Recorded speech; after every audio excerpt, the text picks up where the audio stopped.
Today I will be teaching you every single aspect of the open field fighting. We'll be going through the preparation phase, knowing the correct combinations, the way troops work, and how to position your troops correctly to maximize your presence on the open field.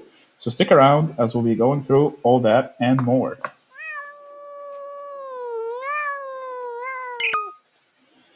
What's up guys, MEOWER here back with a brand new video. If you like content guides, news, and more, leave a like, subscribe, and turn on bell notification so you don't miss out on any new release. After today's video, you will be a professional open field fighter as I will be teaching you every single aspect of the open field from preparation to positioning and multiple strategies you can employ to maximize your presence, farm those merits, and wreck your enemy. Let's get started. In order to prepare correctly, we need to know what troop counters which troop. So we'll be going through each one. So you can see here, mages counter infantry, while infantry counter cavalry, cavalry counter archers, while archers counter mages. So keep that in mind when you're arranging yourself properly, setting up your marches, and preparing your commanders.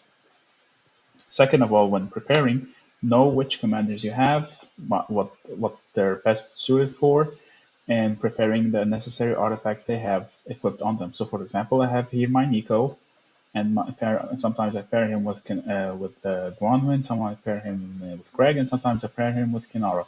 It depends on the situation and what I currently need, but usually my go-to archer march is always Nico Guanwin, or sometimes even Nico Hosk. Usually the artifact I equipped on him is attack, since attack benefits archers the most. So in this case I have on him Shadow Blades, but you can replace it with whatever archer artifact you have at the time, assuming you have PvP. Make sure they have this tag, the PvP tag for them, because that means their skill active impacts the enemy troops, while if it has the peacekeeping tag, it does not impact any enemy troops at all whatsoever. Next up, while preparing your marches, try to set up a prerequisite teams. So here I will select the deploy, I will select multi-create, and then I can set the teams of favorite marches I usually use. Sometimes I usually run this layout, number 4, which involves Waldir led by Waldir Lilia, Madeline Nika, Nico Hosk, Bakshi Emrys, and Velian Alwyn. Now, in the next season, I'll probably switch this up as some commanders have progressed more than others. So always try to keep up with your current progress, how you can always improve, and of course, try to equip the best suited talents for the job. Whereas for positioning, when you're starting to position your troops, you'll see here that every single troop has a different role to play. You'll see that mages have a different role from archers, and archers have a different role from infantry, and infantry have a different role from cavalry. Mage's job is to control the battlefield, apply as many debuffs as possible, and apply as many skill damage as possible, since that's their main source of damage. Archer relies heavily on DPS and sometimes some skill damage and debuffs every now and then. Cavalry for flanking and nuking any range marchers with their hit and run tactics, and infantry is just to tank the main bulk of any group of enemies that you send them in. So for example, the way I would position my troops is that I would leave my mages in the far back, I would leave my archers in the middle, and I will keep my cavalry in order to flank. So if I'm trying to cross a bridge, I would only use two types of troops. I would use infantry and I would use mages. Since archers will be melt before they even get close to anyone, and cavalry will not be able to survive crossing this bridge.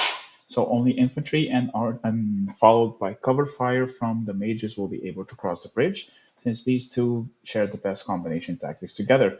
Since infantry can tank as much as possible, while mages provide some much needed cover fire. One other thing to keep in mind is that the barricades that you can start using to fortify a position, whether if it's you're fortifying it in an offensive manner or you're fortifying it in a defensive manner, because our barricades apply a certain slow to any troops that come near it, any unfriendly troops, of course, not friendly troops. The way that you can upgrade your barricades is from the policies. You research the policy to unlock the barricade altogether, then you research it all the way to level 5 to unlock level 6 barricades, which provide an even bigger slow and make it harder to destroy.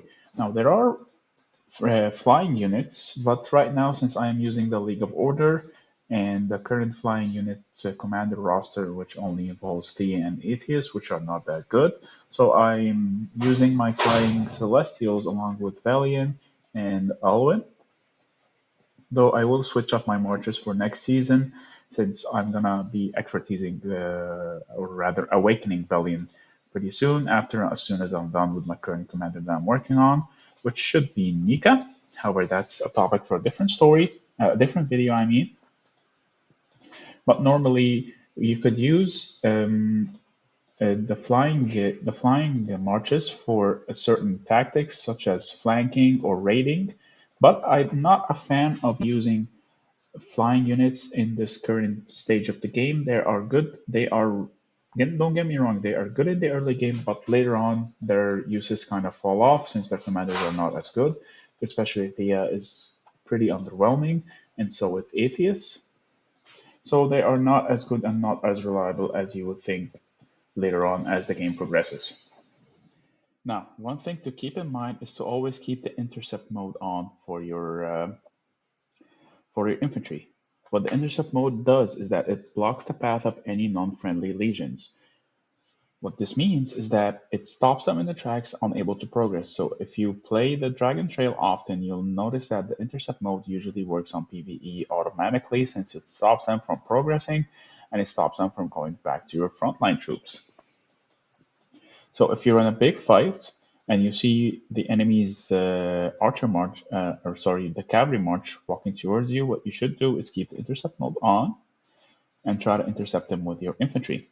Since the infantry will block them in their path, rendering them unable to keep going. So your archer marches and your mage marches can nuke down the cavalry since they always fall apart pretty quickly.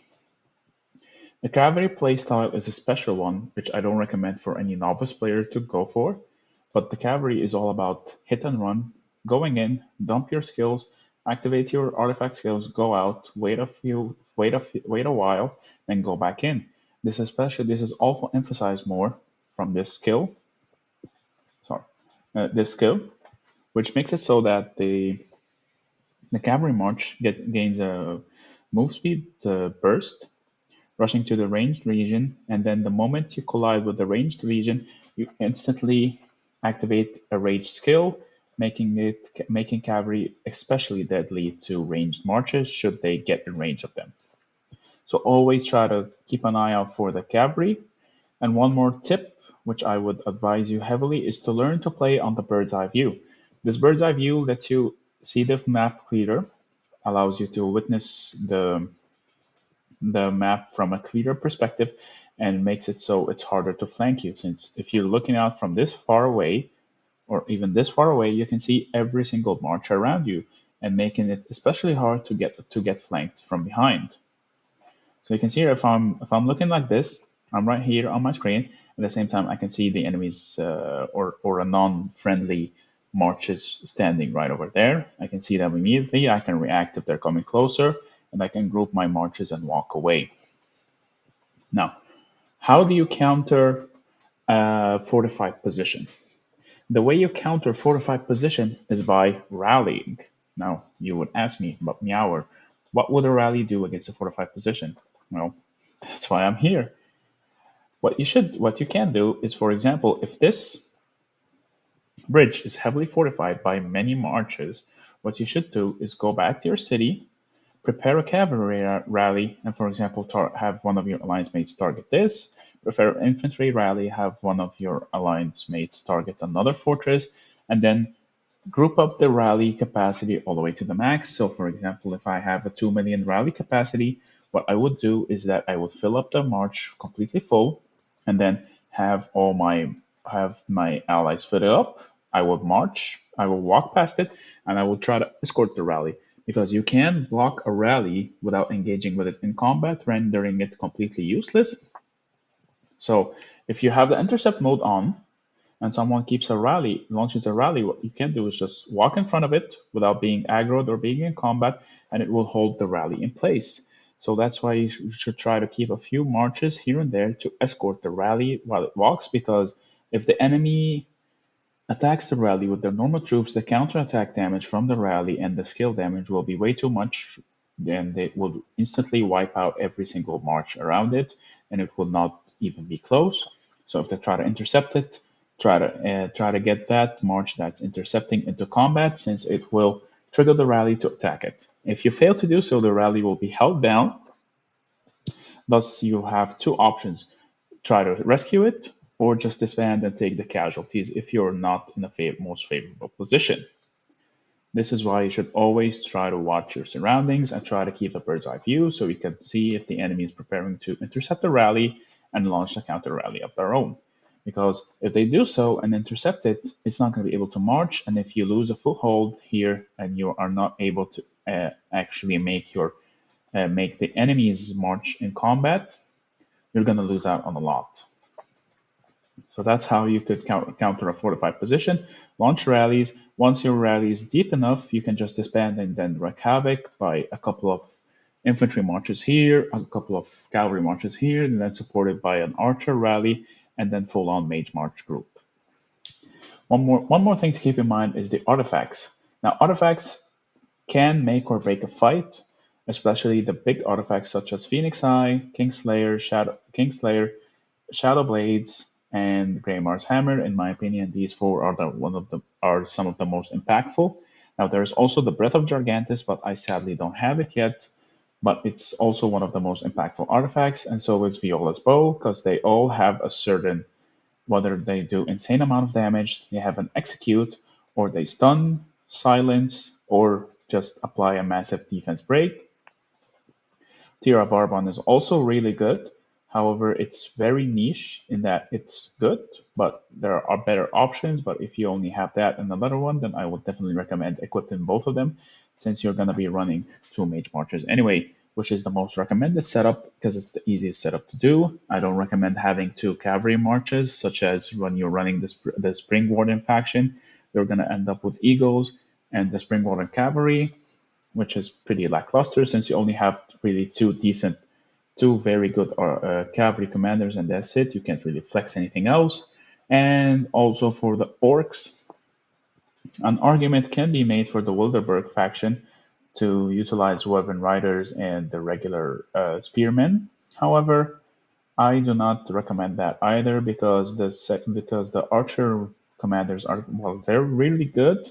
They're not good enough worth having two marches of them because of their low range. So let's recap before we progress into the next segment of the video. Keep your mages safe no matter what. Use cavalry to hit and run. Infantry are either your intercept or your engage. And your archers will be the jack of all trades, where they sit in the middle to deal the highest amount of DPS possible, assuming they get in range of targeting other enemy archers, or if you're even good enough, you can get them close into combat with enemy mages, since archers absolutely melt mages.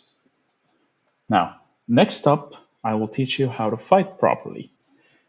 If you want to fight properly and cause the most annoyance to the enemy, learn to hit and run. Hit, drag back a little bit, keep hitting, drag back a little bit. If the enemy is not paying attention to your movements, they're going to slowly keep marching towards you, landing them in danger even more than they should be.